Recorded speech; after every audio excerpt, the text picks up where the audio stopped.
안녕하십니까. 차구영 목사입니다. 오늘은 로고스 성경대학 진리를 알라 80강을 하겠습니다. 말씀에 지혜와 지식과 영감이 함께 공유되는 복된 시간이 되시기를 바랍니다.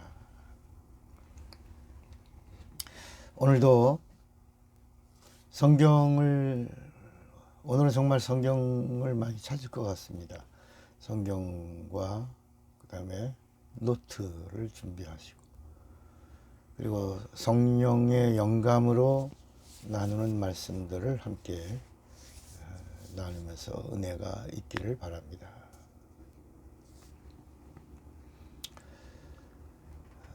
지금 신앙생활의 기초 6번을 다뤘습니다. 오늘 한 번 더 이제 또 다룹니다. 7번째.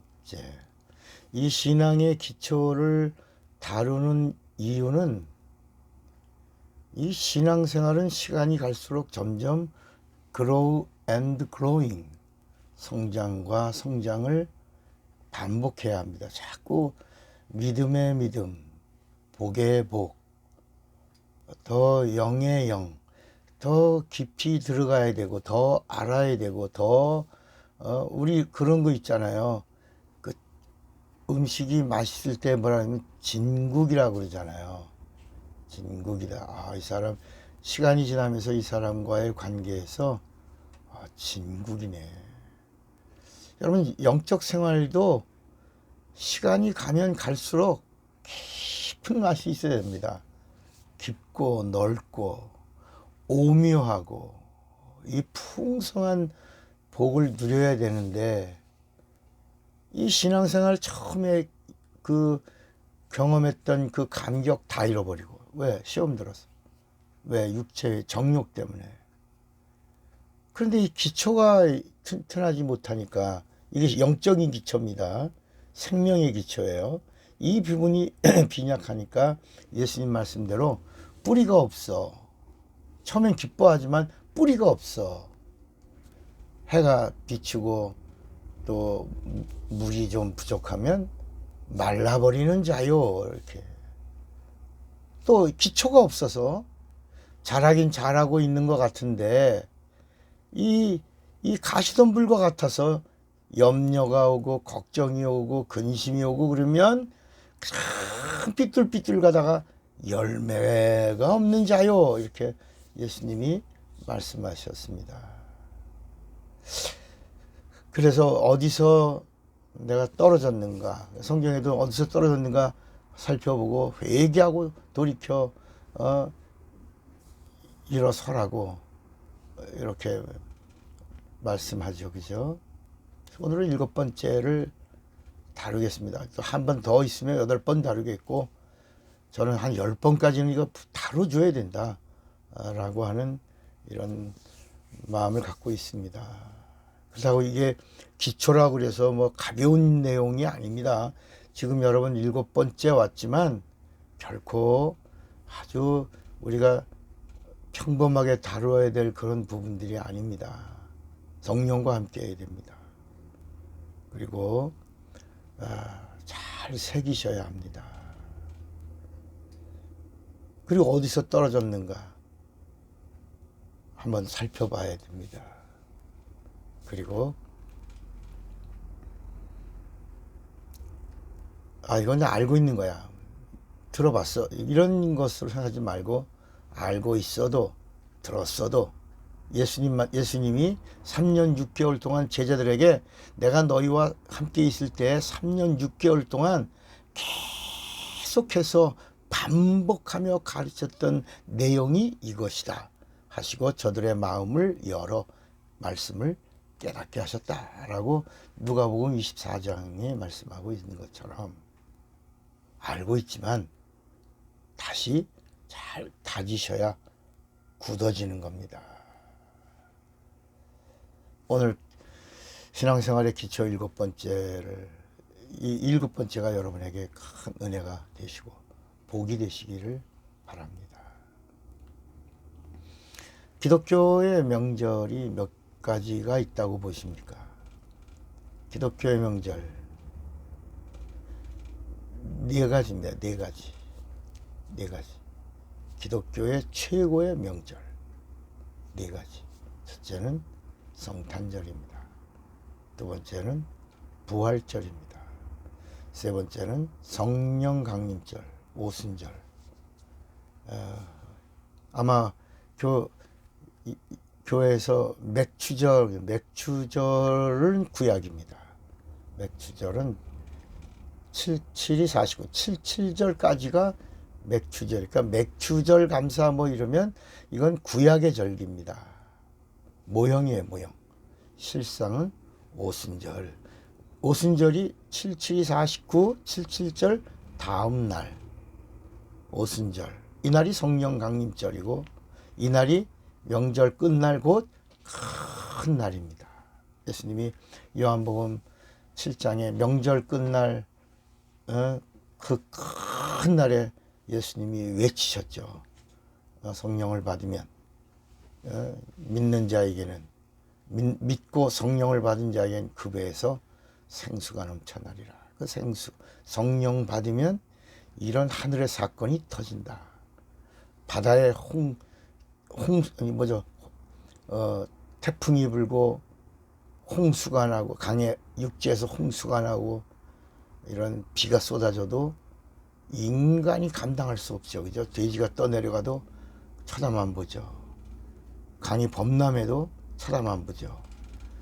세상의 자연의 힘도 속수무책이거늘 성령, 하나님의 성령이 우리 영혼에 임하고 우리와 함께 하시고 그리고 하늘과 땅의 사건이 내 육체에 있는 동안에 내 삶의 자리에서 터지면 이건 세상이 감당할 수 없는 겁니다. 이 하나님의 힘입니다. 하나님의 힘. 그래서 기독교의 최고의 명절이요 오순절이에요. 오순절. 성령 강림절. 그래서 앞으로 맥주 감사 이렇게 쓰면 안 됩니다. 성령 강림절 감사. 성령 강림 감사 예배 이렇게 드려야 됩니다. 이게 기독교의 바른 용어입니다. 그 다음에 네 번째가 바로 감사절입니다. 감사절. 어떤 사람들은 이게 미국의 추수감사절, 땡스기빙 데이, 그 추수감사절에 그 미국 사람들의 절기를 왜 우리가 해야 되냐 그런데 그것이 아니라 우리가 하는 이 감사절 물론 미국에서 가져왔지만 우리가 1년에 한 번 모든 감사들을 모아 하나님 앞에 감사하는 겁니다. 세상에서 있는 부요 내가 누린 것에 대한 감사가 아니라 내 영혼이 죄사함 받고 내 영혼이 영생을 얻은 것에 대한 진정한 감사를 해야 하는 이런 감사절이고 감사절에는 마음껏 감사하고 마음껏 복을 받는 그래서 감사절은 하나님과 감사를 계약하는 것이다. 감사절은 뭐라고요? 하나님과의 감사를 계약. 여기까지 감사가 넘치게 하셔서 함께 하셨으니 앞으로도 함께 해주셔서 인도해 주셔서 감사가 더욱 감사로 넘치게 하옵소서. 이게 감사절의 참 의미입니다. 그래서 감사절은 감사를 계약하고 감사를 계약하는 자는 마음껏 감사하고 마음껏 주시는 복을 받는 절기입니다. 네 가지. 첫째가 뭐라고 그랬죠? 성탄절. 원래 이 성탄절은 우리 기독교의 절기가 아닙니다. 성탄절은 이게 사실은 로마서부터 성탄절의 유래가 로마 시대부터 시작된 거죠. 콘스탄티누스 대제 때 313년에 천주교를 국교로 선언하면서 그때부터 이제 그 당시에 있었던 절기가 태양신입니다. 12월 25일 태양신 절기를 이날이 바로 예수님이 오신 성탄절이다. 인카네이션 데이다. 그렇게 성탄절기를 정한 겁니다. 그런데 우리 기독교에서는 또 다른 절기를 하나 만들지 않고 바로 이 날이 말씀이 육신이 되어 하나님이 이 땅에 오신 날이다. 우리 기독교는 세상의 절기를 이렇게 삼켜버리죠. 어떤 절기를 가지고 있으면 그것을 삼킨 다음에 이것이 기독교화 이렇게 만드는데 그 가장 중요한 날이 성탄절입니다. 세상 태양신절기를 기독교가 삼켜서 이 날이 하나님의 아들 예수 그리스도가 육신을 입고 이 땅에 오신 최고의 절기다. 성탄절. 여러분 이 절기를 지키다 보면 또 부활절이 있으니까 부활절 앞에 이제 고난주간도 있고 사순절도 있고 그런데 이런 절기는 이건 기독교가 가져오면 안 되는 건데 가져온 겁니다. 가져오면 안 됩니다. 예수 그리스도가 받으신 고난. 요거는 이제 부활절 앞에 두고 고난주간이라고 그러죠. 고난주간. 부활절 앞에 두고 이제 고난주간. 그래서 주일날 부활절 전 주일날을 종려주일이라고 합니다. 이때부터 고난이 시작되는 겁니다. 종려주일. 예수님이 예루살렘 입성. 그 다음에 둘째 날 이제 성전 청소. 셋째 날 논쟁의 날. 화요일 날이죠. 화요일 날은 논쟁의 날. 수요일 날은 아무 말씀도 안 하고 침묵의 날. 그래서 천주교에서는 이 수요일 날을 이제 피정의 날로 정하고 침묵하는 날로 이렇게 아무 말도 하지 않는다. 목요일 날은 이제 예수님이 고난을 받으시고 세족식을 이제 제자들의 발을 닦아주시고 이렇게 하신 날로. 그리고 이제 금요일 날 예수님이 그리고 이제 골고다 길을 가시고 빌라도에게 재판을 받으시고 금요일 날 십자가에 골고다에서 죽으시고 토요일 날 무덤에 있다가 주일 새벽에 부활하시다. 그래서 이 고난주간을 아주 그 천주교나 기독교에서 아주 열심히 지키죠. 그러나 오늘 우리가 기독교 신앙생활의 기초 부분에서는 우리 기독교, 우리 지난 시간에는 교회도 있고 참교회도 있고 목사도 있고 참목사, 교인이 있고 참교인, 크리스찬이 있고 리얼 크리스찬이 있다 그랬잖아요. 이렇게 구약에도 말씀이 있고 신약에 참 말씀이 있고 순리가 있고 진리가 있고 순종이 있고 믿음이 있고 율법이 있고 복음이 있고 육체가 있고 영혼이 있고 이렇게 영적인 부분들이 이렇게 나뉘어지고 있습니다. 그러니까 예수님은 우리에게 고난에 참여하라라고 하신 게 아닙니다. 나를 믿으라 그랬습니다. 나를 믿으라. 우리가 그 가장 중요한 것은 이제 사도신경에서도 성령에 대한 부분을 이게 마귀 전략이죠. 이게 마귀가 그렇게 속삭거리는 겁니다. 성령을 믿는다고 해라. 나 성령 믿어. 그게 마귀의 속삭임입니다. 성령은 믿는 게 아닙니다. 성령은 받는 겁니다. 그러면 우리가 뭘 믿어요? 예수를 믿는 자가 성령을 받는 거야. 다시요. 예수를 믿는 자가 성령을 받는 겁니다. 성령을 믿고 끝나는 게 아닙니다. 믿는 걸로 끝나는 게 아니라 성령은 받는 겁니다. 내 안에 내주하셔야 됩니다. 그래서 성령과 함께 해야 하는 겁니다. 근데 우리가 성령을 믿사오며 뭐 이러잖아요. 거룩한 공예와 성도가 서로 교통하는 것과 뭐 이런 것들을 믿는다고 이렇게 고백합니다. 우린 성령을 받습니다.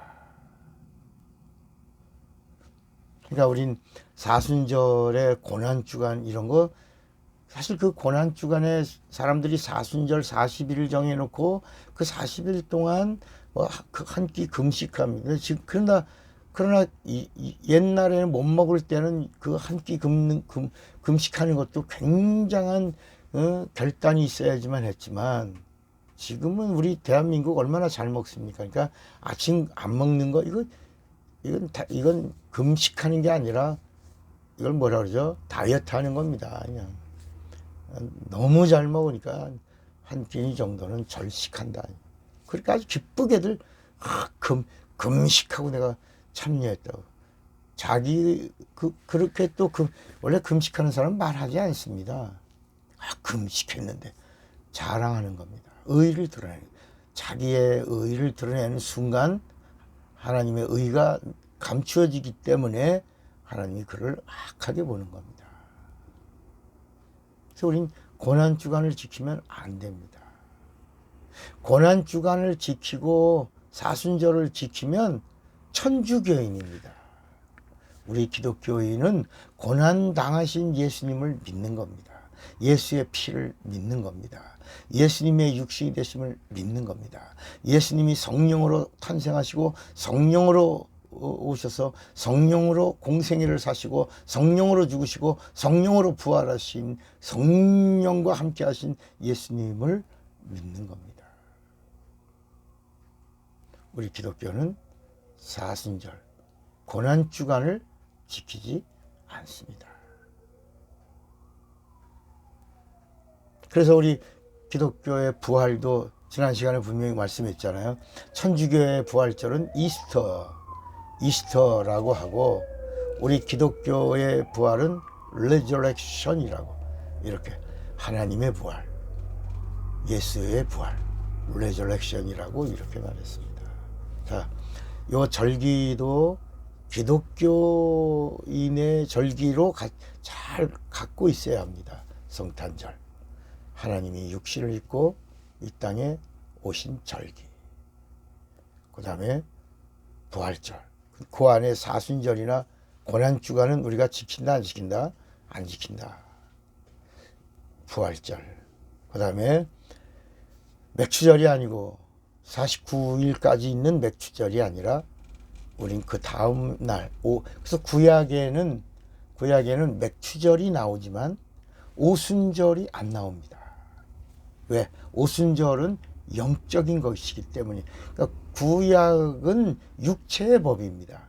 율법이라는 이 말씀이 육체의 법입니다.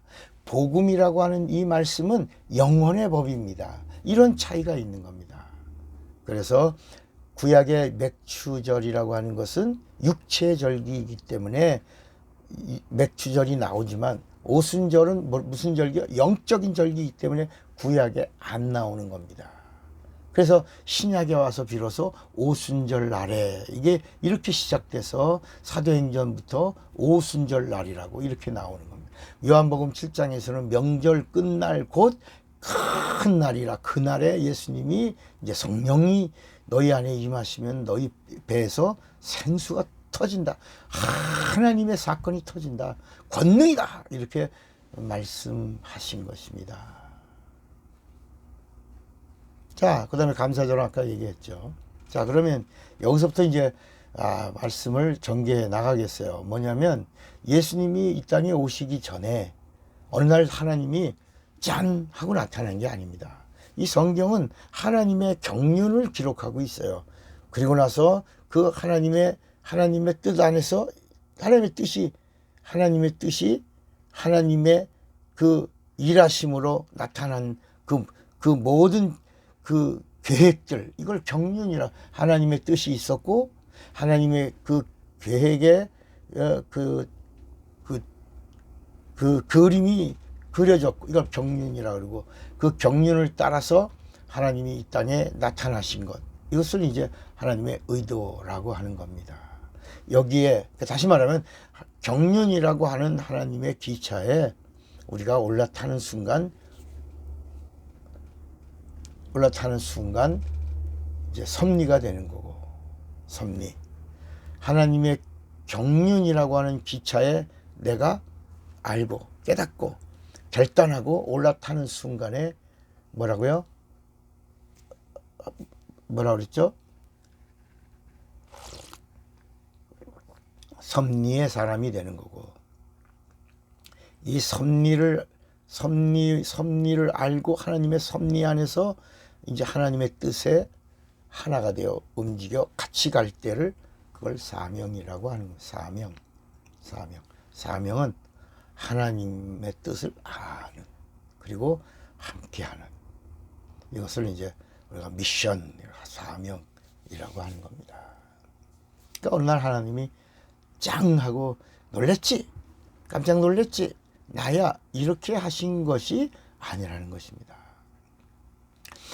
구약의 39권의 하나님의 오시는 그 일을 기록하실 때에도 사람들은 하나님이 어떻게 오시는지를 모르는 겁니다.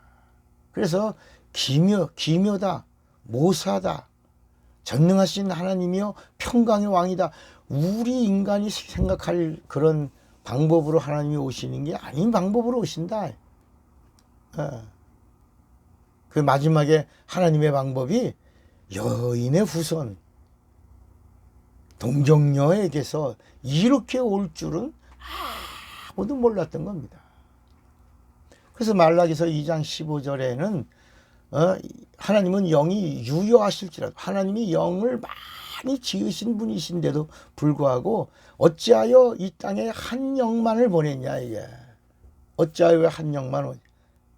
이는 경건한 자손 예수를 얻고자 하십니까?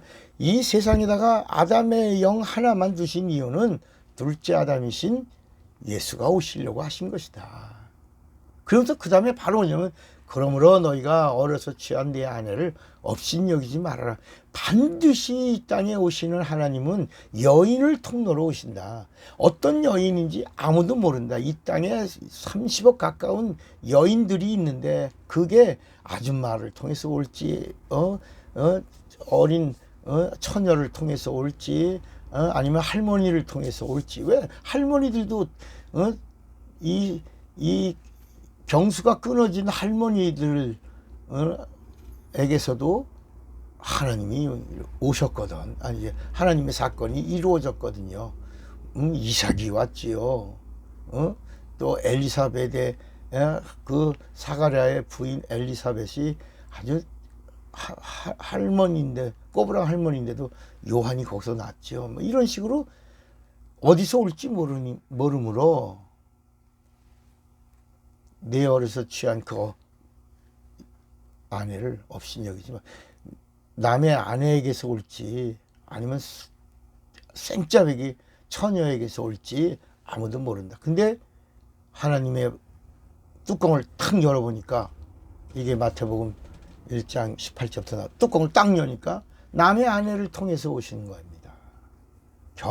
이미 세상에서 결혼한 여인, 그런데 남자와 잠을 잤지 않은, 그런데 동정녀, 처녀막이 있는, 그리고 남자를 경험하지 않은 이 수처녀와 같은 남의 아내, 이것을 이 성경은 이렇게 말씀하고 있는 겁니다. 정혼이라고. 정혼이란 말은 남자가 될 사이로 여자의 집에 간 겁니다. 그래서 거기 성경을 읽어보면 요셉은 의로운 자라. 요셉이 이제 마리아의 남편인데 요셉은 의로운 자라. 가만히 끊고자 하여. 아주 나쁜 놈이라는 얘기죠. 이 말씀이. 남들이 볼 때는 요셉이 의로운 자라. 그러니까 가만히 끊고자 하려고 그랬지만 요셉이 자기가 이해가 안 되는 겁니다. 말도 안 되는 거예요. 아니, 내 아내 될 사람이 아직 내가 같이 이불 속에 안 들어갔고 우리가 이제 내가 이 여인의 집에 사위로 갔는데 임신을 했다는 거예요. 그런데 그게 성령으로 임신했다는 거예요. 이게 말이 돼? 이게 이해가 돼요? 이게 말도 안 되는 거죠. 그래서 가만히 끊고자 하여 라고 하는 말은 나는 못 죽여. 죽여야 되거든요. 율법은 그런 자는 돌로 쳐 죽여야 되는 거예요. 증인들인 데서 죽여야 되는 거예요. 그런데 자기가 나는 못 죽여. 그래서 가만히 율법으로 내 던지는 겁니다. 그래서 율법이 마리아를 죽이도록. 말 한마디만 하면 율법이 법대로 사람들이 돌멩이를 들어서 마리아를 죽이는 거죠. 그렇게 끊으려고 그랬습니다. 그런데 그날 밤에 가브리엘 천사가 요셉에게 나타나서 자초지종을 설명하는 겁니다. 설득시키는 겁니다. 요셉아, 너희 나쁜 놈아. 이 하나님의 이 경륜이 어떻게 섭리가 너가 섭리의 주인공이 됐는데 너가 이제 사명을 감당해야 되지 않냐? 그렇게 설득을 시켜서 요셉이 아멘 한 겁니다. 아멘 하는 순간 성령이 이제 마리아와 함께 하시면서 이 땅에 예수가 오시는 겁니다. 자, 이제 그 이야기를 한번 이제 이렇게 전개해 나가 보겠습니다. 그러니까 예수님이 오시기 전에 그냥 예수님이 오늘 탁 나타나신 게 아니라 창세기 태초에라고 하는 이 말씀서부터 예수의 이야기가 있는 겁니다. 태초에. 이건 천지가 창조된 태초인데 요한복음 1장의 1절에 보면 태초에 말씀이 계신다. 창세기 1장 1절은 태초에 하나님이 천지를 창조하셨다. 그런데 요한복음 1장 1절에 보니까 태초에 말씀이 계시다. 그 태초에 계신 말씀이 천지를 창조하신 이유가 뭐냐? 예수가 오시려고. 누가 오시려고? 예수가 오시려고. 천지를 창조하셨다. 언제? 태초에. 그러니까 천지를 창조하신 태초가 누구를 위하여? 예수를 위하여. 그럼 천지를 창조하신 태초의 그 창조주는 누구냐? 예수다. 그래서 요한복음 1장 3절부터 그 천지를 창조하신 분이 예수다. 모든 만물은 예수가 창조하셨다. 예수는 창조주시다. 골로새서 1장 15절에 보니까 보이지 않는 세계와 보이지 않는 보이는 세계와 물질계와 보이지 않는 영계 하늘나라를 지으신 이가 예수다. 이렇게 성경이 말씀하고 있는 거야. 그리고 우리의 형상을 따라 우리의 모양대로 사람을 만들고. 왜 사람을 만드느냐? 왜 하나님의 형상의 모양대로 사람을 만드셨느냐? 사람을 지으신 사람의 하나님의 본체요 사람의 실상 되시는 그분이 사람의 모양으로 오시려고. 제 말이 아닙니다. 빌립보서 2장 6절 7절에 보면 그는 근본 하나님의 본체시나 하나님과 동등됨을 취할 것으로 여기지 아니하시고 자기를 비워 종의 형체를 가져 그 다음에 사람을 지으신 분이 그분이 사람의 모양으로 낮아지시고 이 땅에 오셔서 죽기까지 복종하셨으니 곧 십자가에 죽으심이라 이렇게 말씀합니다. 이렇게 해서 구약 성경에는 예수에 대한 예언의 말씀이 32,500여 가지가 있어요. 이거 학자들이 다 정리한 겁니다. 그러니까 구약 39권에 있는 모든 장절을 다 합쳐도 32,500개가 안 됩니다. 그러니까 어떤 말씀에는 한 절 안에 예수에 대한 말씀이 서너 개씩 막 어떤 말씀은 막 6개도 들어가 있어요. 한 절에. 그 구약 성경 모든 말씀들이 다 예수가 오시리라. 예수 오신다. 그러면서 마지막 예수가 오시기 전에 한 예언이 있었다. 바로 마지막 선지자가 누구죠? 말라기입니다. 말라기 선지자의 예언입니다. 이게 말라기서 4장 5절에 보니까 보라 여호와의 크고 두려운 날이 이르기 전에 내가 선지 엘리야를 너희에게 보내리니 그가 아비의 마음을 자녀에게로 돌이키게 하고 자녀들의 마음을 그들의 아비에게로 돌이키게 하리라. 돌이키지 아니하면 두렵건대 내가 와서 저주로 그 땅을 칠까 하시니라. 그렇게 하고 나서 마태복음 1장 1절로 오죠. 아브라함과 다윗의 자손 예수 그리스도의 세계라. 이제부터 하나님이 오셨으니 그분의 세계가 시작된다. 그래서 마태, 마가, 누가는 그리스도의 세계다. 요한복음 1장 1절 말씀이 계시니라. 이 말씀은 하나님과 함께 있으니 이 말씀은 곧 하나님이라. 그래서 요한복음 1장 1절부터는 오신 그분이 하나님이다. 하나님의 세계다. 마태복음, 마가복음, 누가복음은 그리스도의 세계라. 그러니까 마태, 마가, 누가는 그리스도의 세계를 기록했고 요한복음은 하나님의 세계를 기록한 거예요. 자, 또 여기서 우리가 하나 알 수 있는 것은 예수의 이름과 잘 기억하고 있습니까? 잘 듣고 계십니까? 앞으로 점점 더 재미있는 말씀들을 공부하도록 하겠습니다. 예수의 이름과 침례 요한의 이름은 공통점이 있습니다. 사람들의 이름을 보면 집안에서 이름을 짓지 않습니까? 그죠? 그죠? 이름을 아버지가 짓거나 할아버지가 짓거나 세상 사람들은 또 어디 이름 짓는 장명실에 가서 이름을 철학관에 가서 왜 잘 되라고, 이 땅에서 잘 되라고 자신들이 이름을 짓는 걸 포기하고 돈 주고 어디서 이름을 적기도 하고 그럽니다. 그런데 여기 예수님의 그 예수라는 이름과 요한의 이름은 하나님 아버지가 직접 지어주시는 거야. 그게 다른 거야. 이름을 이렇게 지어주는 거야. 예수라 하라. 요한이라 하라. 여기 비밀이 있는 겁니다.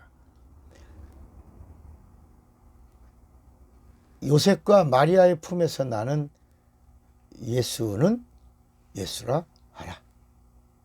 사가랴와 엘리사벳 사이에서 난 요한은 요한이라 하라. 이렇게. 예수의 이름은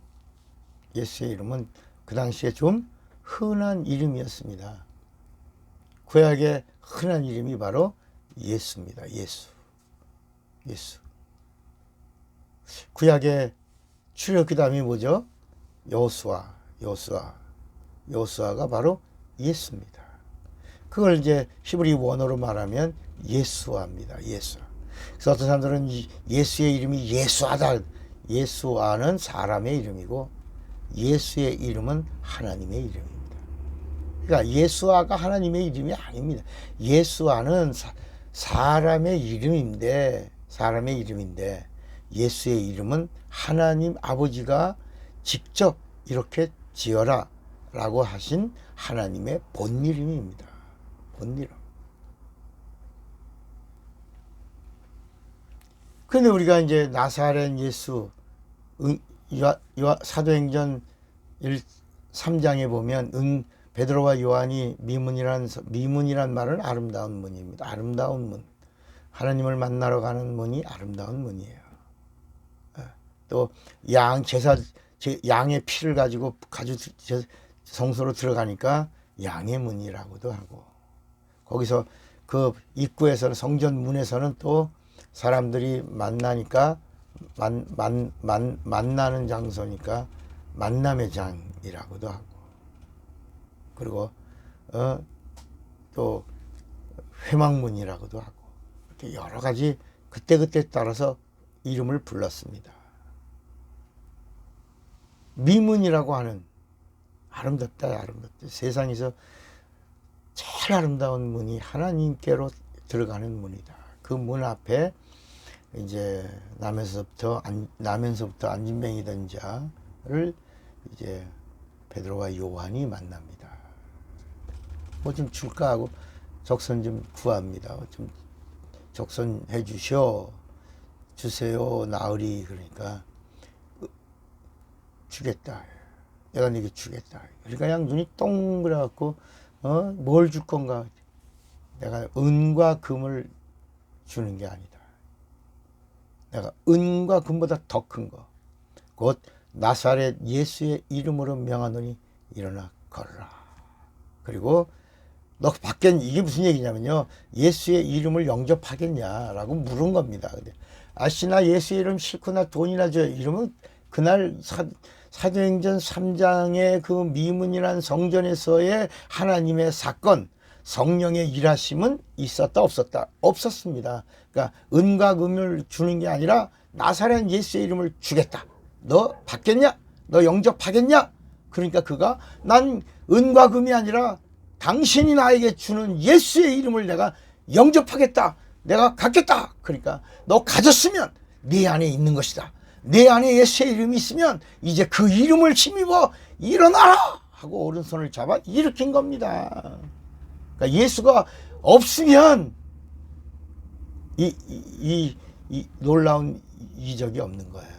그 안에 예수가 있다는 사실로 있다면 일어나라 하니까 정말 그 사람 안에 예수의 이름을 영접하여 자기 것이 된 순간 다리와 발목에 힘을 얻고 그 다음에 하면 걷고 하면 뛰고 하고 성전에 뛰어들어가 하며 하나님을 찬양하는 겁니다.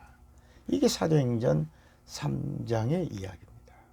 그러니까 3장에 베드로와 요한이 은과 금은 없어도 나사렛 예수의 이름으로 명하노니 할 때 그 나사렛의 예수가 한 명밖에 없었다는 거야. 다른 지역에는 예수아라고 하는 이 여호수아죠. 여호수아라고 하는 이 예수의 이름이 많이 있었어요. 흔했는데 이 나사렛에 있는 예수는 오직 한 명. 바로 그분이 우리가 믿는 세이비어, 구세주 예수. 그분이 나사렛 예수다. 이렇게 말한 겁니다. 그러니까 지금은 우리가 나사렛 예수의 이름으로 이런 말 안 합니다. 지금은 할 필요가 없는 겁니다. 이제는 우리가 믿는 예수가 뭐요? 온 인류, 이스라엘에 오신 예수가 그분이 온 인류의 예수다. 지금은 나사렛 예수의 이름으로라고 말한다 안 한다? 안 한다. 이 기초에 아주 중요한. 지금은 나사렛 예수의 이름이라고 한다 안 한다? 안 한다. 지금은 뭐라고 한다? 그냥 이제는 다 보편적으로 알고 있는 예수, 그분이 나의 구세주, Jesus my Savior야. 그분이 나의 생명이야. Jesus my life야. 그 생명으로 생명을 주신 예수, 그 예수의 이름을 내가 부른다 라고 하는 것입니다. 그러니까 이 예수의 이름은 하나님이 직접 마리아와 요셉에게 이름은 이렇게 줘야 돼. 이 이름이 성부와 성자와 성령의 본 이름이야. 그러니까 처음으로 마리아와 요셉은 하나님의 이름을 알게 된 사람이에요. 모세가 출애굽기 3장의 15절에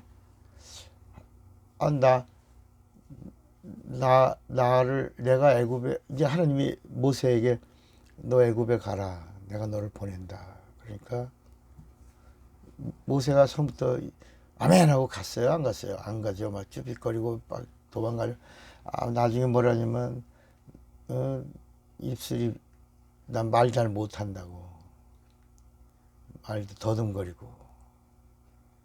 그러니까 여호와가 말합니다. 너 놈이 그럴 줄 알고 임마 네 앞에 형 아론의 입에다가 신적 권위를 줬다. 말 잘하는 하나님처럼 말하는 자가 아론이 될 거고 너는 내 명령에 순종하라. 그러면서 뭐라 그러냐면 모세가 아니 하나님의 이름도 모르는데 나를 보내신 하나님의 이름이 뭐냐고 물으면 내가 뭐라고 말합니까? 그러니까 나는 아브라함의 하나님, 이삭의 하나님, 야곱의 하나님, 그리고 가르쳐 주는 거예요. 여호와라. 여호와라. 내 이름은 너를 애굽으로 보내는 너의 하나님은 아브라함 때부터, 이삭 때부터, 야곱 때부터 알고 싶어 하고 있던 그 하나님이다. 근데 내 이름은 여호와다. 가서 나를 보내신 하나님이 아브라함의 하나님, 이삭의 하나님, 야곱의 하나님 여호와라고 말해라. 그러면서 출애굽기 6장 1절부터 보면 뭐라고 말씀하냐면 이 여호와라는 이름은 아무에게도 가르쳐 준 적이 없다. 아브라함에게도 안 가르쳐 줬고 이삭에게도 안 가르쳐 줬고 야곱은 환도뼈가 부러지면서까지도 복을 주시는 하나님의 이름을 알고 싶어서 야복강가에서 정말 하나님의 복을 받으려면 하나님의 이름을 알아야 되지 않냐. 그래서 밤새도록 씨름하면서 하나님의 이름을 알려고 했는데 하나님의 이름은 알지 못하고 그 씨름한 천사의 이름만 받았다. 그 씨름한 천사의 이름이 이스라엘입니다. 이스라엘. 그래서 그때부터 이 야곱의 자손들은 야곱의 자손들이라고도 하지만 이스라엘 백성이, 이스라엘이라고도 부른다. 이스라엘, 야곱이, 이스라엘, 세임 같다 해. 이스라엘. 그래서 야곱이가 붙잡고 씨름한 야복강가의 그 천사장은 누구다? 씨름인데 어떤 자냐? 기도를 응답 받아내는, 하나님과 겨루어 이김이란 뜻이 아니라 하나님께 상달시켜 하나님의 마음을 움직이는 이런 뜻입니다. 그러면서 출애굽기 6장에 아무기도 다들 알고 싶어 했지만 내가 안 가르쳤다. 다만 내가 그들에게는 전능자로만 알려줬다. 전능하신 하나님이다 나는. 이렇게만 알려줬는데 모세야, 내가 너에게는 내 이름을 알려주겠다. 나의 이름은 여호와요. 이 이름은 대대로 기억할 나의 표혼이라. 그래서 표호의 표, 여호와라고 하는 이름은 하나님의 이름이지만 천사가 기업으로 받은 최고의 하나님의 이름입니다. 그 이름은 하나님을 섬기고 하나님을 기억하고 그리고 하나님께 제사하고 하나님의 말씀을 듣고 그리고 하나님의 말씀을 듣고 순종하고 순종한 다음에 준비된 복을 받는 이름이 여호와라. 비로소 모세에게 여호와라고 가릅니다. 한번 여러분 출애굽기 6장도 시간이 없어요. 그냥 나중에 출애굽기 6장도 읽어보시고 출애굽기 3장 15절도 읽어보시기 바랍니다.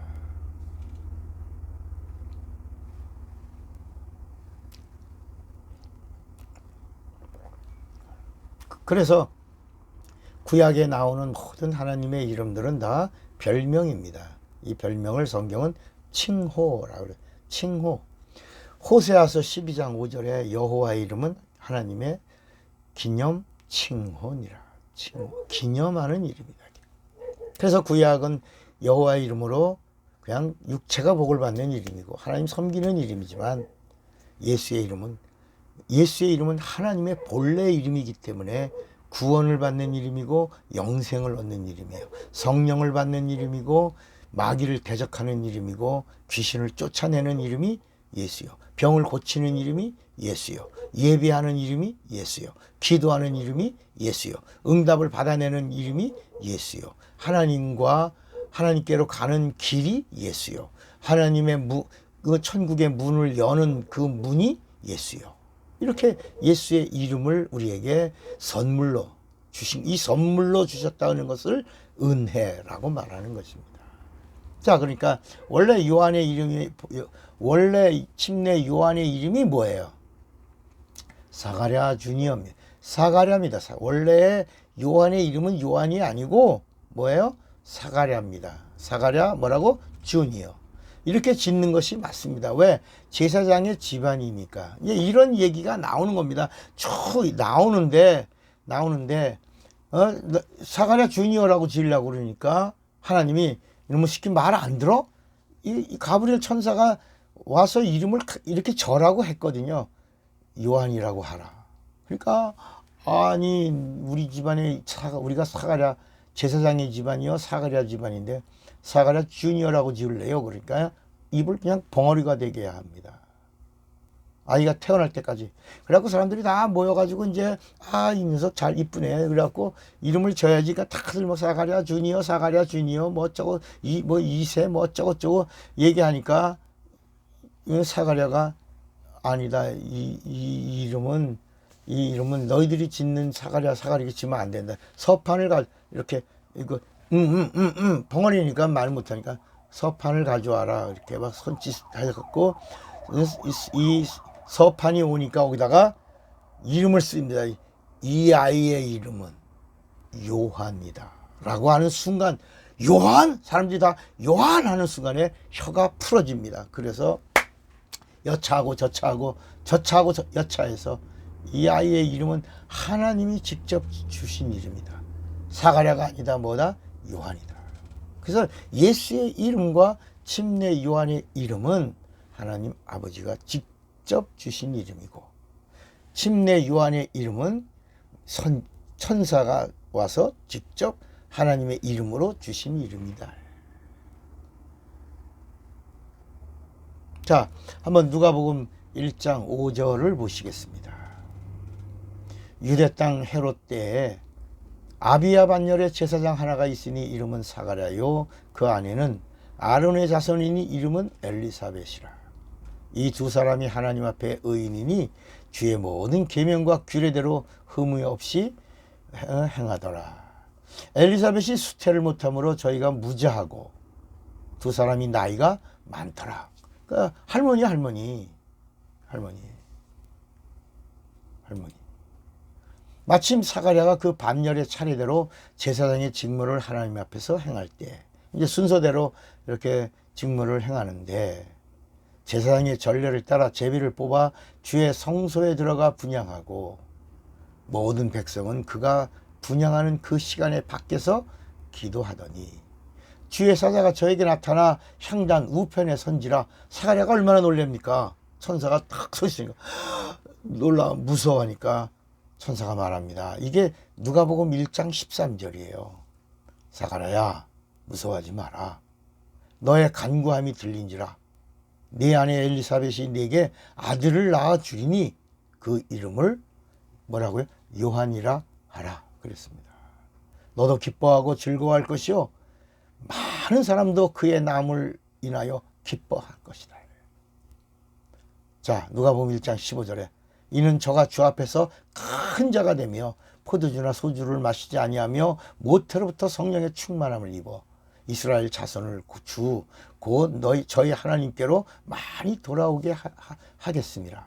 저가 또 엘리야의 심성과 능력으로 주의 앞에 가서 아비의 마음을 자식에게 거스리는 자를 의인의 슬기에 돌아오게 하고 주를 위하여 세운 백성을 예비하리라. 그러니까 여러분 주 앞에서 큰 자, 예수님도 오셔서 요한을 가르쳐 큰 자라고 그랬어요. 큰 자.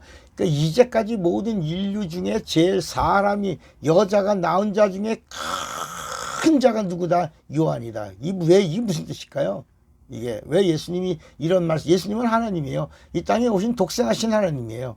그 독생하신 하나님이 요한을 가르쳐 하신 말씀입니다. 그게 뭐냐면 이 땅에 이때까지 오고 간 수많은 사람들이 하나님을 봤어요? 못 봤어요? 못 봤어요.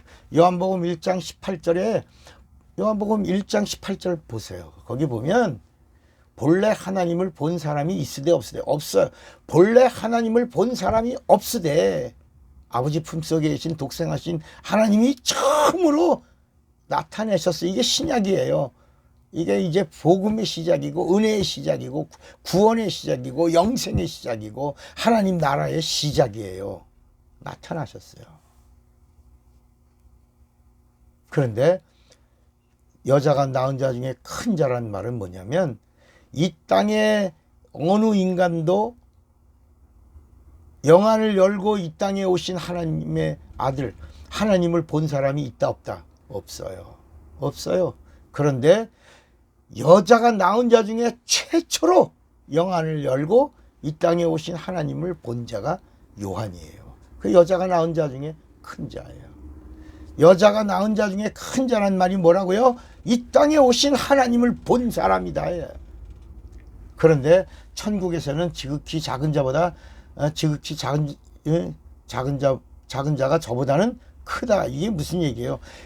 요한은 그랬어도 이스라엘 백성이다. 반열이.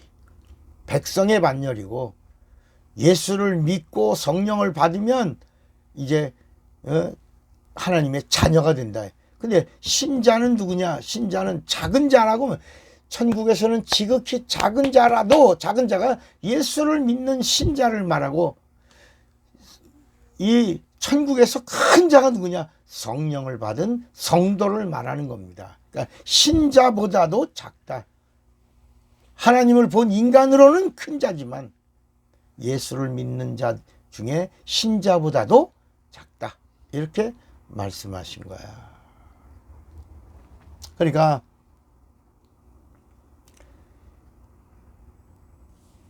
이 사가랴가 뭐라고 말하냐면 누가복음 1장 18절입니다. 사가랴가 천사에게 말합니다. 내가 이것을 어떻게 알아요? 나 늙었어요. 그리고 내 아내도 나이가 많아요. 늙었어요. 경수도 끊어졌고요. 아들을 갖는다. 아들이 온다니요. 그리고 뭐 요한이라니요. 이게 일어날 수 있어요. 그때 천사가 말합니다.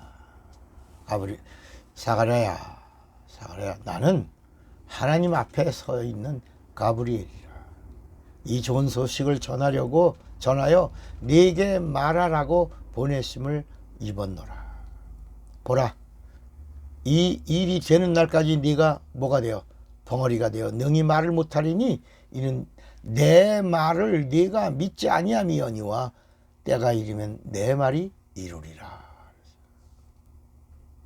그러니까 이 나타난 사건을 인정한다면 바로 마리아처럼, 마리아와 이 사가랴의 차이는, 마리아는 똑같이 내가 사내를 알지 못하는데 어찌 내게서 이런 일이 있을 수 있습니까 할 때, 대저 하나님의 모든 말씀에 능치 못하심이 엄밀할 때 그대로 꼬꾸라집니다.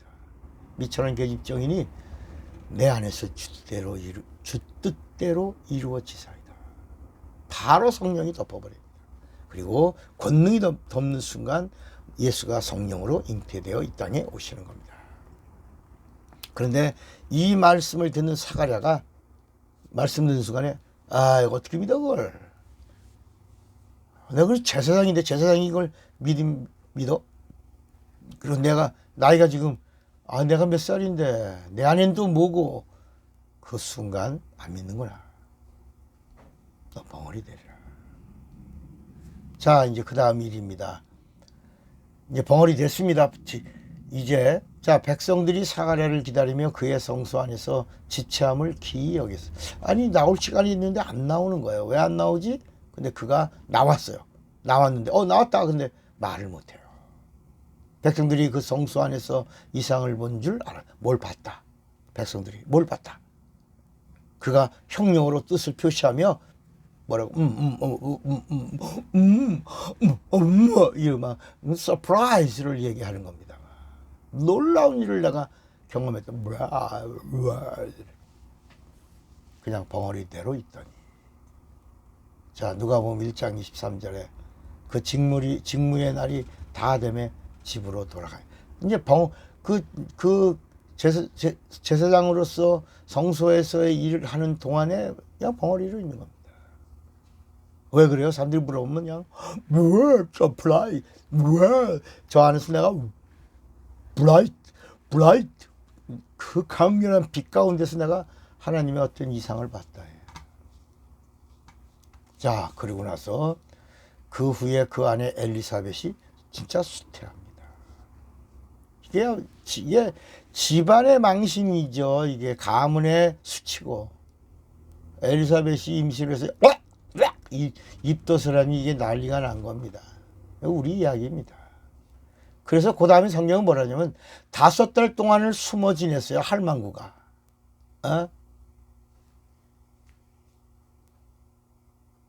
이게 배가 이렇게 되면 커지는데 꼬부랑 할머니가 배가 이렇게 나오니 이게 말이 됩니다. 그래서 누가복음 1장 25절에 주께서 나를 돌아보시는 날에 인간의 내 부끄러움을 없게 하시려고 이렇게 행하심이라. 그러다가 이제 여섯째 달이 됐어요.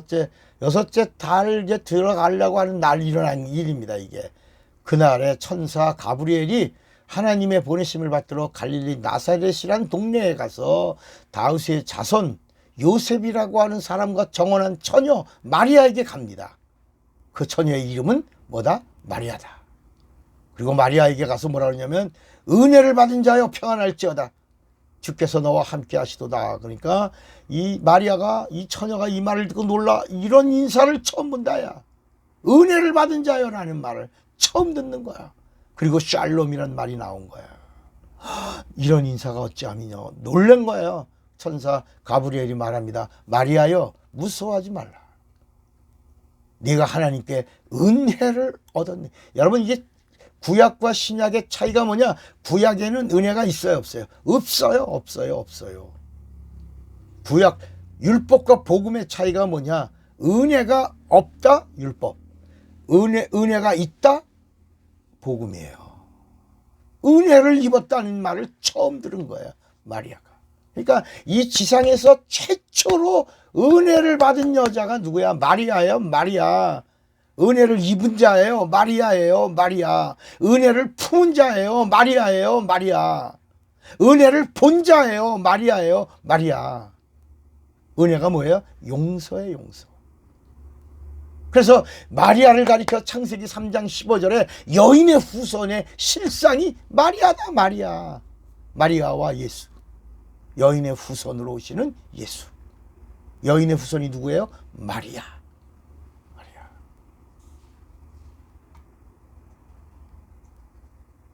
그러면서 누가복음 1장 31절에 보라, 네가 수태하여 아들을 낳으리니 이름을 예수라 하라. 예수라 하라.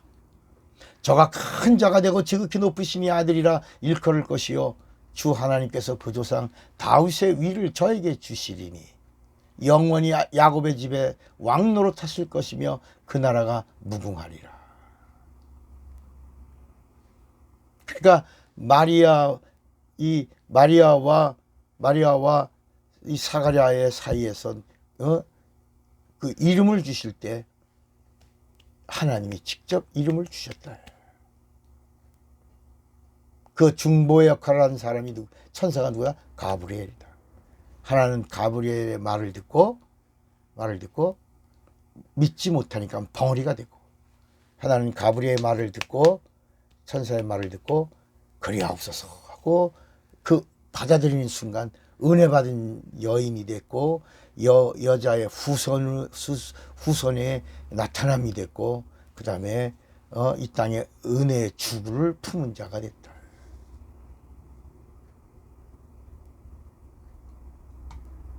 그런데 마리아가 누가복음 1장 34절입니다. 마리아가 천사에게 말하되 나는 사내를 알지 못하니 어찌 이런 일이 있으리까?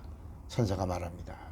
성령이 내게 임하시고 지극히 높으신 이의 능력이 너를 덮으리니 이름으로 나실 바 거룩한 자는 하나님의 아들이라 일컬으리라.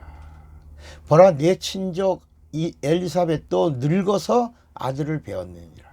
본래 수태하지 못한다 하던 이가 이미 6달째 됐다. 6달째.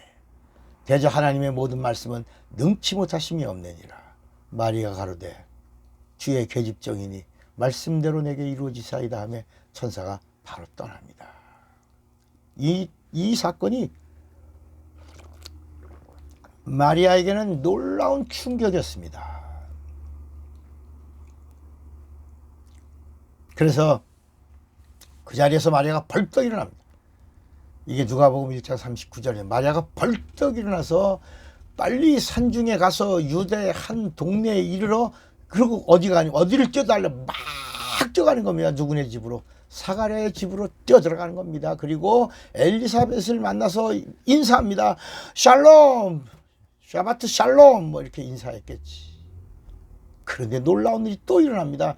엘리사벳이 마리아가 샬롬, 평안하세요 라고 인사하고 들어오는 순간에 이 엘리사벳의 뱃속에 있던 그 아이 요한이 거기서 막 할렐루야서 하고 막 뛰는 겁니다. 복중에서.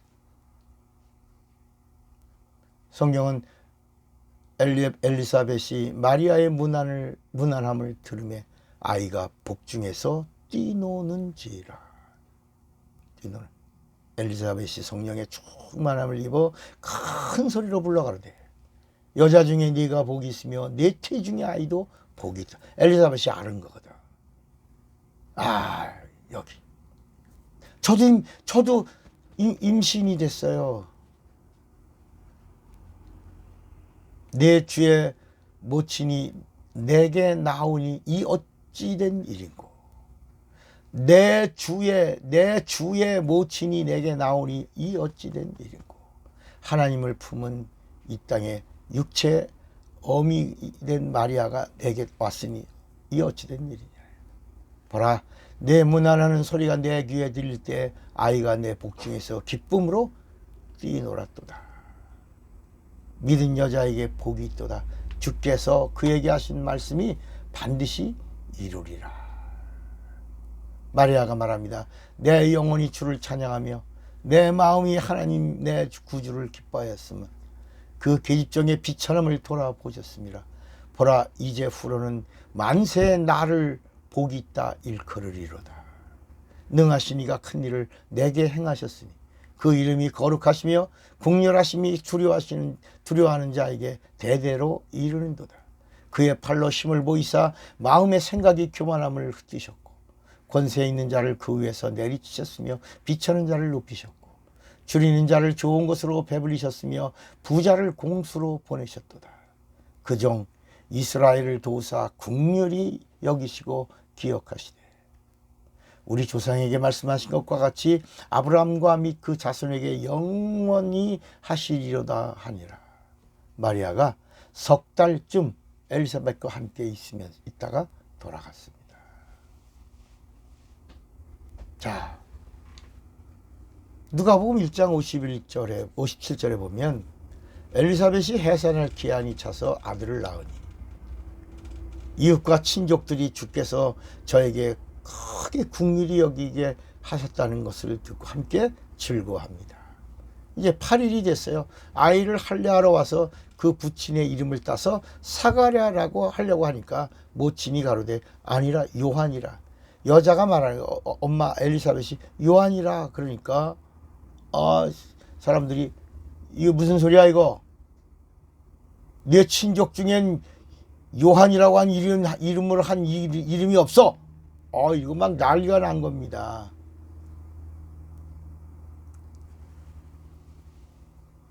사가랴는 벙어리가 된 채로 하고 있고,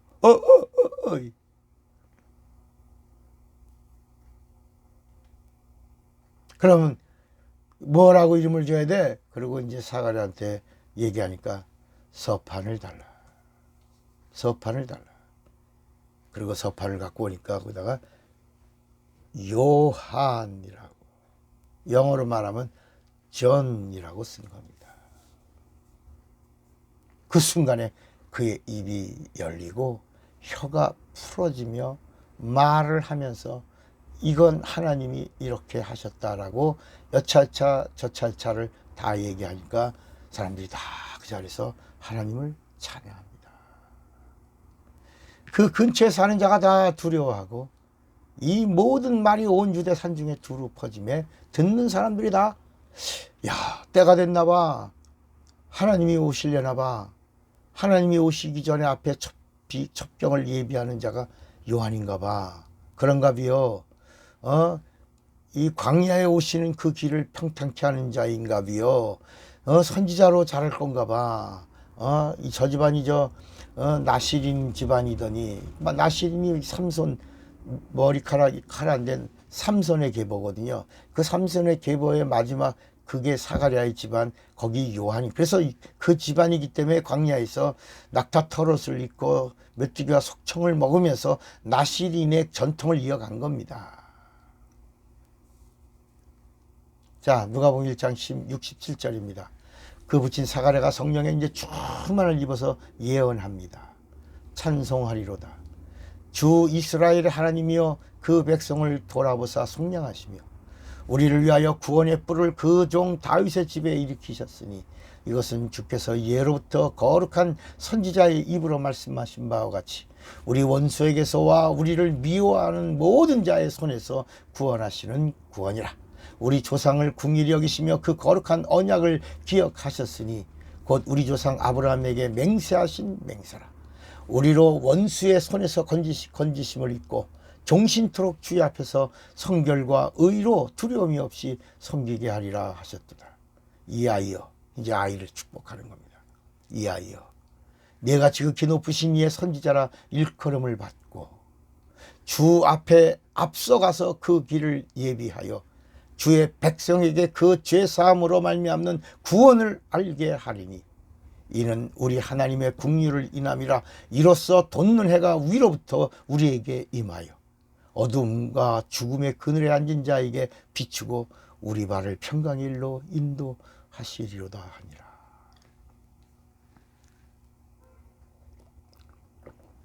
이게 누가복음 1장 79절입니다. 이게 무슨 얘기냐? 이 아이가 선지자로 태어났어도 제사장인 아버지가 선지자라고 축복하는 겁니다. 그래서 부모가 자식을 축복하는 축복이 이렇게 중요한 겁니다.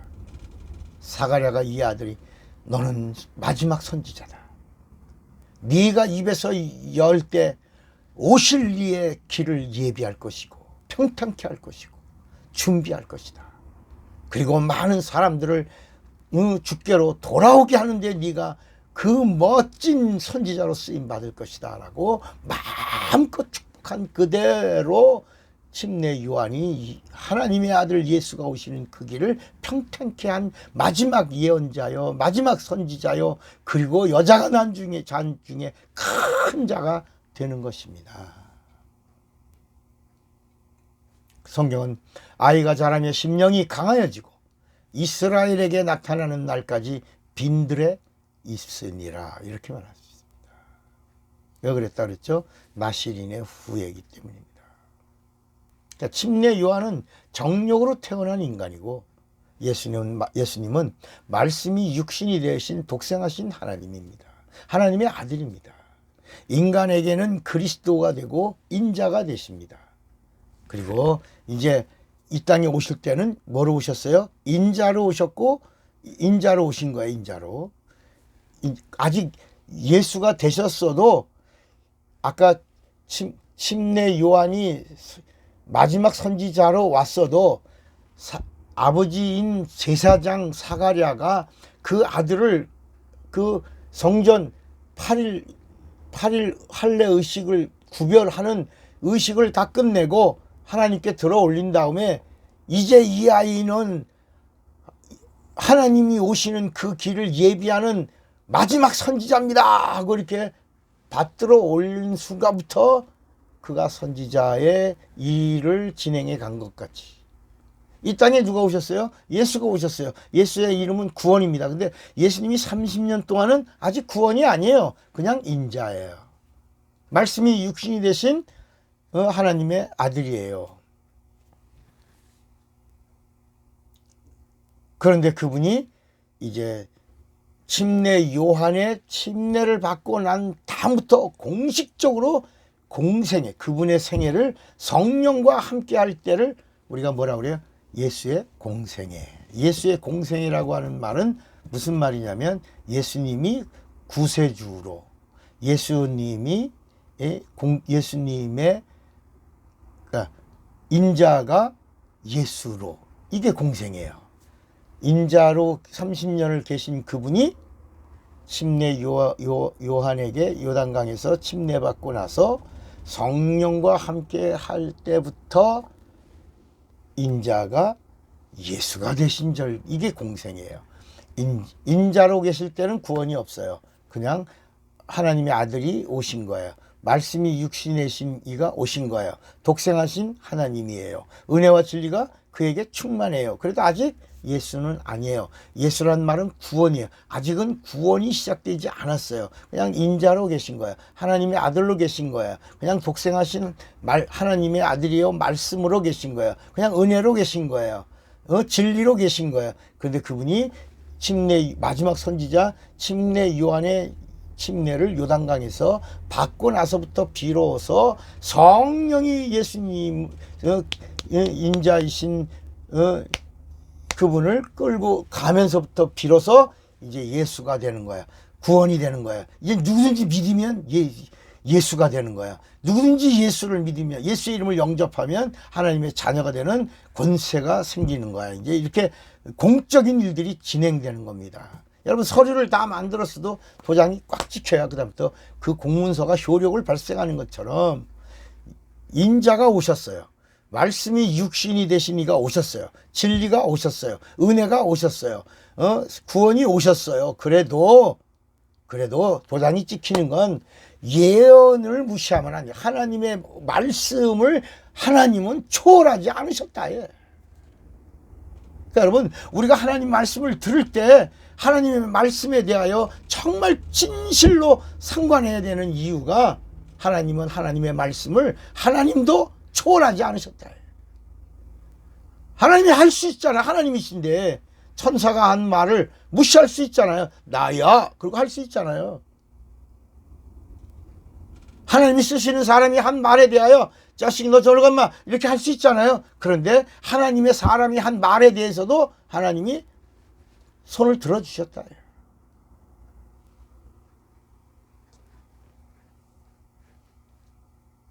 조금 이 말씀이 좀 인자가 예수가 된 때를 예수의 공생애라고 한다. 여러분 우리 성도들도 공적 생활을 사는데 우리가 이제까지 정력으로 살았잖아요. 예수 믿었잖아요.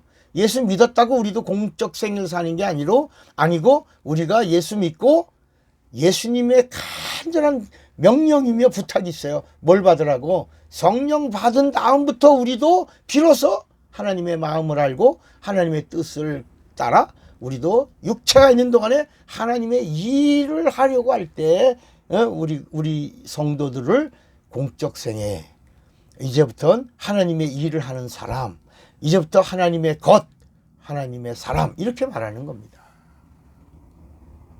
자, 이제 때가 돼서 누가 오셨어요? 예수가 오셨어요. 6개월 앞에는 누가 태어나요? 침례 요한이 다 여러분 이게 얼마나 치밀한 하나님의 의도라고 하는 계획, 하나님의 경륜이라고 하는 기차가 움직였냐 보자는 거예요. 그러니까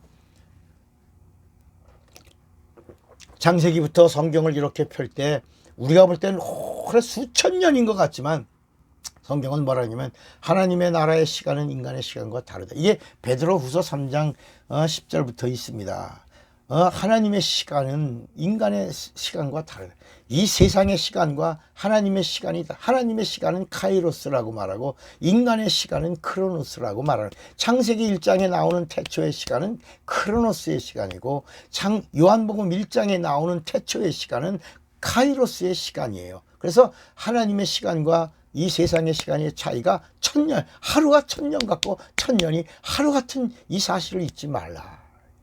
그러니까 그냥 이 예수님이 땅에 오시기 전에 어떤 일이 일어나냐. 하늘나라가 막 복잡하고 하늘나라가 막 시끄러워서 막 시끌벅글 막 엄청나게 하늘나라가 움직인 겁니다. 막 천사들이 막 바쁘게 일이 뛰고 가서 여러분 큰 행사가 있으면 사람들이 얼마나 분주합니까? 잔칫날 얼마나 분주합니까? 이런 경사가 나면 얼마나 분주합니까? 천사들이 움직입니다. 똑같이 여러분 교회는 영적인 사람들이 막 움직이는 겁니다. 왜? 하나님의 나라가 이제 가까이 오면 영적인 사람들이 분주하게 움직이는 겁니다. 왜? 성령에 취한 사람들, 성령에 충만한 사람들이 막 바쁘게 움직이는 겁니다. 동시에 누구도 움직여요. 마귀도 바쁘게 움직인 겁니다. 마귀도. 그래서 목자들이 양을 치는데 천사들이 나타납니다. 누가복음 2장 8절에 보니까 그 지경에 목자들이 밖에서 밤에 자기 양떼를 지키더니 주의 사자가 곁에 서고 주의 영광이 저희를 두루 비침에 크게 무서워하는지라. 천사가 이르되 무서워 말라. 보라 내가 온 백성에게 미칠 큰 기쁨의 좋은 소식을 너희에게 전하노라. 오늘날 다윗의 동네에 너희를 위하여 구주가 나섰으니 곧 그리스도 주시니라. 너희가 가서 강보에 쌓여 구유에 누인 아기를 보리니 곧 그리스도 너희에게 표적이니라. 호련히 허다한 천군이 그 천사들과 함께 있어 하나님을 찬송하여 가로되 지극히 높은 곳에서는 하나님의 영광이요 땅에서는 기뻐하심을 입은 사람들 중에 평화로다. 천사들이 떠나 하늘로 올라가니까 천사들이 말하되 와 무슨 소리야? 이거 무슨 일이 일어났어? 자, 우리 베들레헴에 가서, 베들레헴은 예루살렘 변방에 있는, 예루살렘에 붙어 있는 곳입니다. 예루살렘까지 가서 주께서 우리에게 알리신 바 이 일들을 우리가 보자. 그 천사들이 그냥 어중이 떠중이 그냥 날라리 목자들이 아니라 목자의 일을 다 하는, 목자의 자기 일을 최선을 다하는 사람들인데도 그 중에서도 어떤 사람들? 영적인 사람들. 여러분 하나님이 아무에게나 나타나서 나야 이렇게 내가 널 도와줄까 이렇게 하지 않습니다. 여러분 하나님과의 관계는 간절함입니다. 하나님을 만나려고 간절히 하나님 만나는 겁니다. 여러분 기도가 간절해야 응답을 받는 겁니다. 그걸 성경은 앙망하라, 앙망. 신앙도, 이 신앙도요, 우리가 신앙이라니까 그냥 믿음이라고 정리하지만 믿음은 있는데 뭐가 없어서 안 되는 거예요. 앙망함이 없어. 믿음은 있는데 앙망하지 않으니까 그래서 하나님의 도우심이 없는 거예요. 하나님의 도우심이 왔다가도 끊어지는 거예요. 그러니까 천사들 중에 자기 목자의 일을 다 하는 자 중에도 영적 칼 많은 자들에게 천사들이 나타난 거예요. 오셨다. 야, 니들 사모했지? 그 사모한 그날이야, 오늘이. 베들레헴, 거기 있어. 베들레헴은 그 당시 조그만 마을이니까 가면 다 알아요. 강보에 누워 있는, 말 구유에 있는 거기에 하나님이 오셨다 해서 봐라. 최고의 기쁜 소식이다. 봐라. 그래서 이들이 가서 천사가 자기들에게 이야기, 예수에 대해서 이야기한 것을 말합니다. 듣는 자가 다 목자의 말하는 일을 기여기되 마리아는 직접 품은 자니까 이 모든 말을 마음에 지키어 생각하니라. 이게 누가복음 2장 19절 말씀입니다. 그리고 20절에 목자가 자기들에게 이르던 바와 같이 듣고 본 그 모든 것을 인하여 하나님께 영광을 돌리고 찬송하며 돌아가니라. 자, 이게 목자들에게서 이런 일이 나타났는데 그 다음에 동방박사들이 누구냐면 성경에 기록되어 있는 이 동방박사들이 어떤 철학가가 아닙니다. 이 사람들이 어떤 일이냐, 분명히 때가 됐다는 걸 아는 거예요. 누가 어떤 때? 하나님이 오실 때. 여러분 지금도 말하잖아요. 때가 됐어. 때가 된 걸 아니까 말하는 거예요. 여러분 기차가 오더라도 기차가 올 때가 있잖아요. 비행기가 올 때, 출발할 때, 이거 다 때. 그래서 잠언서 3장인가에 보면 이 세상엔 때가 있다요. 울 때가 있으면 기쁠 때가 있고, 기쁠 때가 있으면 슬플 때가 있고, 전쟁할 때가 있으면 평화할 때가 있고, 복이 있으면 저주받을 때가 있고, 뭐 이래서, 그래서 다 세상은 다 주기로 돌아간다, 주기로. 때를 알려주려고 하시는데, 이 세상의 때들은 다 그림자요. 진짜는 하나님의 때가 있는데, 하나님이 오시는 때요. 그 때를 사모하며 기다리던 자들에게 신기하게 하나님이 나타내셨다. 천사들을 동원하여 목자들에게, 그 사람들을 사모하고 앙망하며 기다리던 자들이었어요.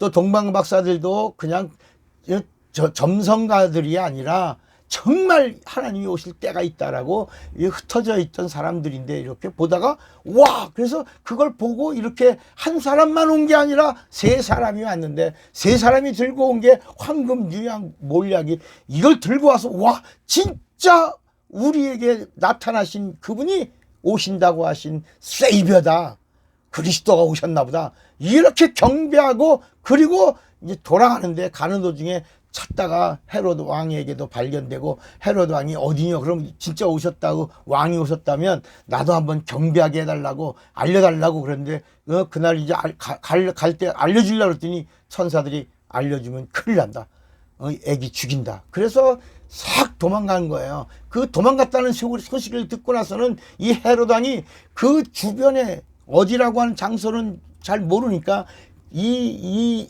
팔레스틴, 이스라엘 전 지역에 2살 미만의 어린아이는 다 죽여라. 그리고 죽이되 남자아이는 다 죽여버려라. 그래서 무려 죽은 아이들이 2만 명 가까이, 2만 명. 그래서 구약의 예언에 라마의 통곡 소리가 울려 퍼진다. 그 예언의 말씀을 응하였다. 여러분 2만 명의 아이들이 죽었으니 그게 엄마들의 통곡 소리와 그 주변에 그 부모들의 마음이 어떻겠어요.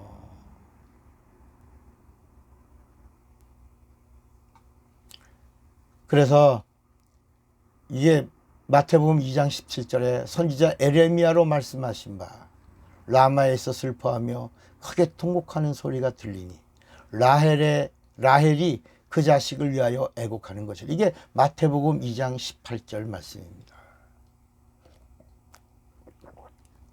이게 마귀가 가만히 안 있는 거야. 헤롯을 동원시켜 예수가 오셨다니까 놀래가지고 왕이 오셨다니까 이게 기겁을 해가지고 이 세상의 임금은 자기인데 왕이 오셨다니까 난리를 치고 아이를 죽인 겁니다.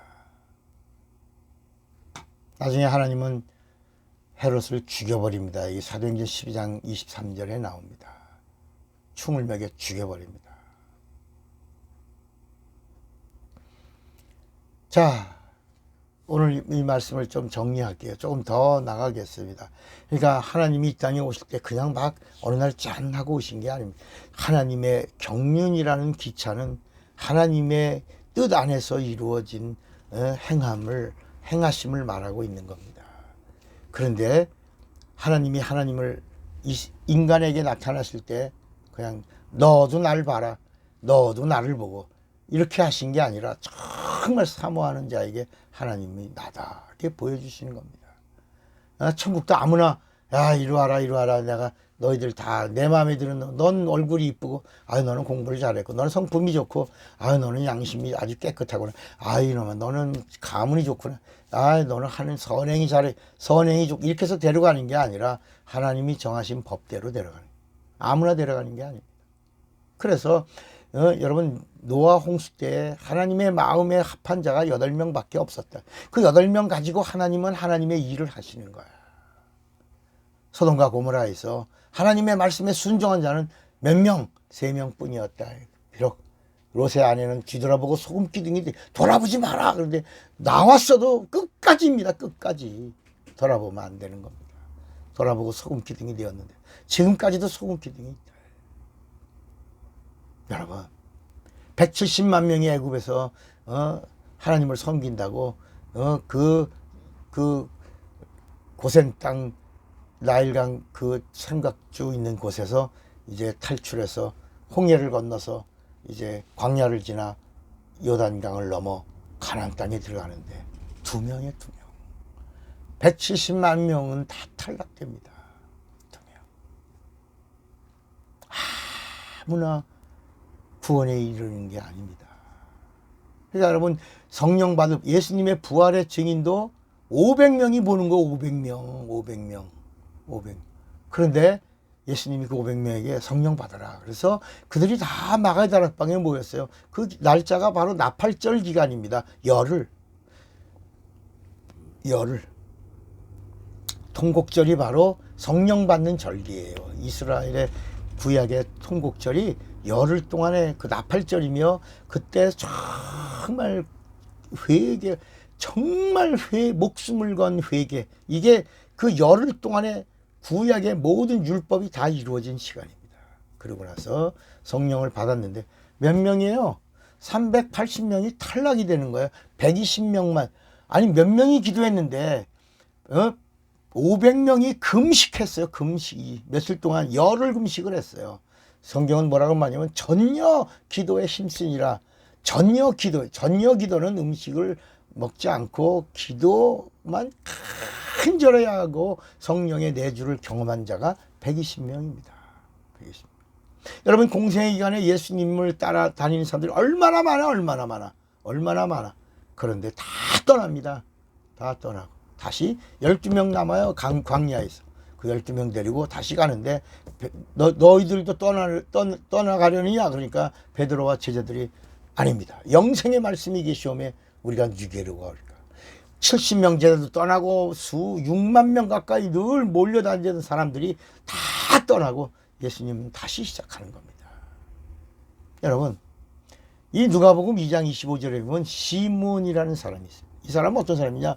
내가 죽기 전에는 이 땅에 오시는 주님을 보고 그리고 난 죽으리라. 그런데 진짜 예수님이 오신 그때 이 시몬이 예수를 보고 내가 간절히 기도했는데 내 기도가 응답이 여기서 이루어지는군요. 내가 주님을 보지 않고는 죽지 않으리라고 그랬는데 내가 오늘 비로소 이 땅에 오신 주님을 봅니다. 난 이제 죽어도 한이 없습니다. 막 울면서 찬양하는 내용이 누가복음 2장 26절 이후에 나오는 거예요. 또 안나라고 하는 여자 늙은 선지자가 나오는데 이 여자가 또 누가복음 2장 36절부터 나와요. 근데 이 여자가 누구냐면 아셀 지파 바누엘의 딸 안나라고 하는 선지자가 있는데, 선지자 중에, 여자 선지자 중에 나이가 많이 늙은 할머니 있어요. 그가 뭐라 그러냐면 출가한 후, 결혼해서 출가한 후 7해 동안 남편과 7년 동안만 결혼 생활을 하다가 과부가 된 지 84년이에요. 그러니까 과부된 지 84년이야. 그러니까 7년이니까 이게 91년 동안 91세가 넘은 거예요. 몇 살에 결혼했어요? 18살에 결혼했다. 이 사람 지금 100살이 넘은 할머니예요. 이빨 다 빠졌어요. 그런데 이 여자가 나는 이 땅에 오시는 하나님을 보고 죽으리라 하다가 보고 울면서 막 예수를 품에 안고 울면서 내가 이제는 죽어도 한이 없다고 이렇게 노래합니다. 여러분, 오늘 여기까지만 합시다. 여러분, 성경의 백부장의 이야기, 수로보니기 이야기가 나오잖아요. 이스라엘에 많은 사람, 믿음의 사람들이 있는데 예수님이 내 이스라엘의 믿음의 사람들을 못 봤는데 여기 이방인 백부장 이 사람에게서 믿음이 있는데 큰 믿음이다. 정말 이만한 믿음을 보지 못했다라고 합니다. 수로보니기 아니면 가나안 여인이에요. 가나안 여인. 아주 개 취급받던 여자예요. 예수님도 개년이라고 그랬어요. 내가 자녀의 떡을 취하여 개 같은 것들에게 줄 이유가 없다 그랬는데도 이 여자가 예수님 앞에 올소이다. 개들도 자녀의 상에서 떨어지는 부스러기를. 여러분, 부스러기 얘기가 아니에요. 이 여자는 큰 걸 구한 거예요. 그런데 예수님이 내 이스라엘에 내 이만한 믿음, 그리고 여인을 칭찬하지 않습니까? 가라, 내 딸이 고침을 받았니라. 구원을 선포하십니다. 자, 다음 시간에는 이 비밀, 이 비밀의 말씀을 우리가 함께 더 깊게 공부하도록 하겠고요. 우리 정말 기초가 튼튼해야 합니다. 그래야 흔들리지 않는 거야. 어떤 시험에 와도 환란이 와도 우리의 목표가 뭐예요? 구원이 아니고 뭐라고요? 영생이에요. 영생을 위하여 영생을 위하여 이 땅에서는 다 때가 있는 거예요. 기쁠 때도 있고 슬플 때도 있고 다 주기가 있어. 이건 하나님의 계획 속에서 지어 놓으신 겁니다. 여러분, 지금 슬퍼하세요? 기쁜 날도 올 거예요. 여러분, 지금 가난해요?